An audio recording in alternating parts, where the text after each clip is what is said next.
গাজামুখী ত্রাণবাহী Sumud ফ্লোটিলার অন্তত ৮টি জাহাজ জব্দ করেছে ইসরায়েল। আটক করা হয়েছে পরিবেশবিদ গ্রেটা থুনবার্গ সহ জাহাজগুলোয় থাকা মানবাধিকার কর্মীদের। আটককৃত জাহাজগুলোর মধ্যে রয়েছে দের ইয়াসিন, হুগা, স্পেকট্রা, আদরা, আলমা, সাইরাস, অরা এবং গ্র্যান্ডে ব্লু। ইসরায়েলের বাধা উপেক্ষা করে গাজার দিকে এগিয়ে চলেছে আরও 2টি জাহাজ। বৃহস্পতিবার বাংলাদেশ সময় ভোর 5টার দিকে উপত্যকা থেকে 111 কিলোমিটার দূরে ছিল মেটেক এবং অল নামে ওই 2টি নৌযান। পরবর্তী অবস্থান জানা যায়নি এখনও। এর আগে বহরে থাকা বাংলাদেশের আলোকচিত্রী শহীদুল আলম জানিয়েছিলেন, ইসরায়েলি বাহিনীর আক্রমণের শিকার হয়েছে গ্লোবাল সুমুদ ফ্লোটিলার জাহাজ আলমা। বহরের বেশ কয়েকটি জাহাজকে ইসরায়েলি নৌবাহিনী ঘিরে ফেলেছে বলেও জানান তিনি।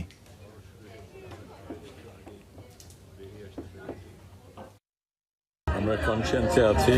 এই মাত্র সংবাদ আসলো যে আলমার উপর আক্রমণ হয়েছে। খানিকক্ষণ পরে ওখান থেকে সিগনালে থেমে গেল। এখন আমরা সবাই এখানে জড়ো হয়েছি, সবাই উদ্বিগ্ন। এখানে বসে বিভিন্ন জায়গা থেকে আমরা রিপোর্ট দিতে চেষ্টা করছি। আলমা একদম শুরুর দিকে ছিল, আমরা শেষের দিকে। কাজেই আলমার উপর যা হচ্ছে সেটা আমাদের উপরে হবে সেটাই অনুমান করা যায়। সেই কারণে আমাদের জন্য এটা বিশেষ তাৎপর্য। দর্শক, গাজা উপকূলের কাছাকাছি থেকে আটককৃত সুমুদ ফ্লোটিলার অন্তত 8টি জাহাজ নেওয়া হয়েছে ইসরায়েলের একটি বন্দরে। বাকিগুলো থেকে অন্তত 2টি আবারও রওনা দিয়েছে গাজার দিকে। আমরা সরাসরি ভোরের সাথে যুক্ত করতে চাই আপনাদের, সেই চেষ্টায় আমরা আপনাদের নিয়ে যাচ্ছি।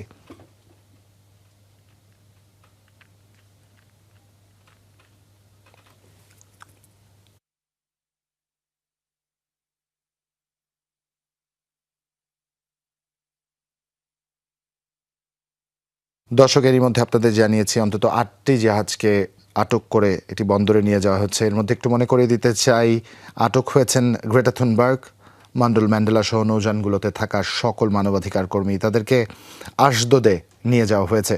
কেউ ফিরে যেতে চাইলে ফিরে যাবে, আর না চাইলে সরাসরি কারাগার। তাতে করে কোনোভাবেই মনোবল দমে যায়নি। বাকি 2টি জাহাজের সর্বোচ্চ চেষ্টা চলছে তীরে পৌঁছবার জন্য, এবং এরই মধ্যে যত সংখ্যক সরাসরি সম্প্রচার ছিল তা বন্ধ হয়ে গেছে।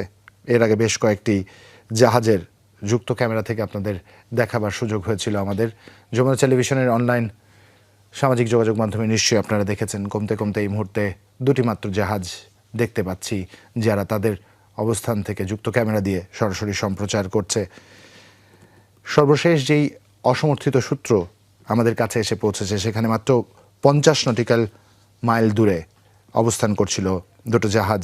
মাআব এবং রিম সহ ক্ষুধার্ত শিশুরা ফিরে যাবে এই মাথায় রেখে জাহাজগুলো যাত্রা করেছে। আপনাদের একটু মনে করে দিতে চাই, 50টি জাহাজের এই বহর রওনা হয়েছিল গাজা অভিমুখে। সর্বশেষ যে অবস্থান আমরা জানি, তাতে করে স্বস্তিদায়ক একটি পরিণতির প্রত্যাশা করছি সকলে।